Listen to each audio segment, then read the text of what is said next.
Bonjour et bienvenue à cette dernière vidéo de notre 5e semaine de STT 489. Je terminé la semaine ici avec une petite remarque. Donc, les termes distribution limite et distribution stationnaire, c'est deux choses qui sont très semblables, mais ça veut dire vraiment des choses là, qui sont différentes. Donc, si on considère la quantité CAN qui est définie ici, donc ça va être n plus 1 divisé par A plus n plus 1. Donc ça ici, on va la considérer pour les valeurs n plus grande ou égale à 1 et A plus grande ou égale à 0. Donc ce truc-là, si je prends la limite de ça là, pour n qui tend vers l'infini, ben, peu importe la valeur de A, la limite de ça, ça va être égal à 1. Donc c'est ce qu'on a tout juste ici. Là.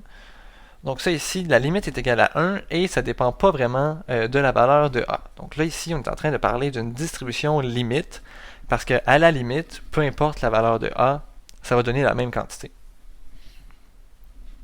Par contre, si on a A qui est égal à 0 et qu'on regarde notre CAN, là, on va avoir n plus 1 divisé par n plus 1. Et donc, notre CAN, il va être égal à 1, mais pour toute valeur de n. Donc, pas seulement à la limite, mais bien pour n'importe quelle valeur de n. Et dans ce cas-ci, là, on va parler de distribution stationnaire. Donc, c'est ça la nuance entre les deux. La distribution limite, c'est que plus que le temps avance, on va converger vers la même valeur, peu importe notre point de départ. Distribution stationnaire, dès notre point de départ, on ne bougera pas de là. Donc, on est stationné, on est parqué, il n'y a aucune chance qu'on bouge de là. Donc si je poursuis avec une petite astuce, c'est vraiment pas complet, mais ça peut vous donner une idée de quoi faire là, pour savoir si une matrice P admet une limite ou pas. Donc on va étudier un cas très particulier, donc la matrice P suivante là, qui ressemble à la matrice identité, mais qui est pas exactement ça. Là. En fait, ça serait... est-ce qu'on aurait flippé les 1 et les 0? Donc ça ici, à partir de cette matrice-là, on peut montrer que donc la limite quand n tend vers l'infini de P exposant 2n, donc ça ici, ça va être égal à la matrice identité en fait,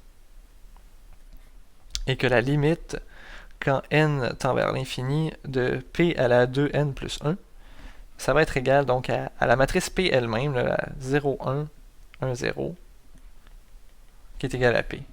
Et donc directement avec ça, on remarque qu'il y a un certain aspect périodique, là, une période de longueur 2 ici, qu'on va venir tout le temps répéter les mêmes matrices. Et à cause de ça, donc, P n'admet pas de limite. Donc, P n'admet pas de limite. Donc, on peut mettre entre parenthèses là, période de longueur 2.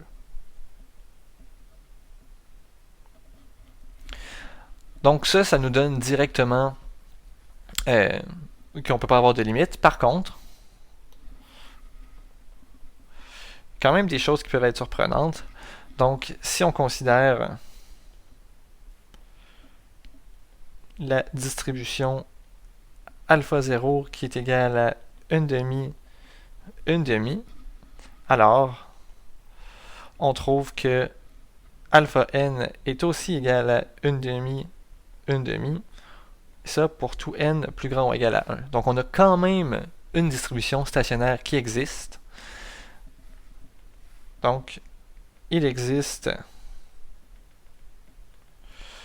une distribution stationnaire. Et en plus, là, je vous le donne en parenthèse, là, et cette dernière est unique.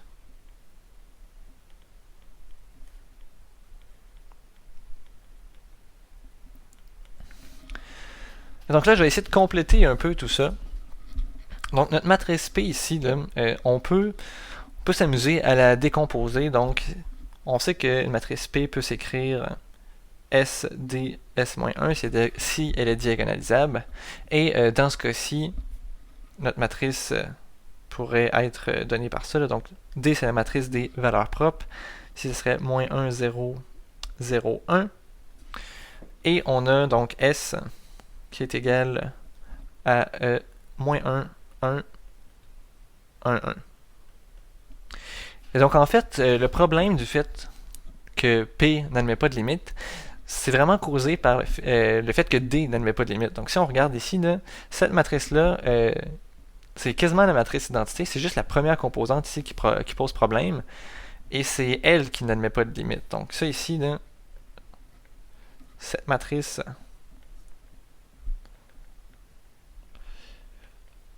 n'admet pas de limite. Et c'est la source du problème.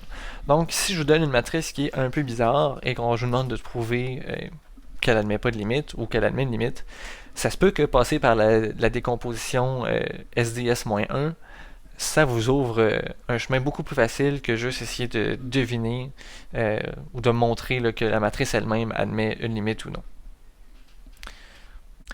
Et donc, c'est tout pour cette semaine. Je vous rappelle que c'est hyper important de rire à chaque journée. Je vous souhaite une excellente semaine et on se revoit très bientôt.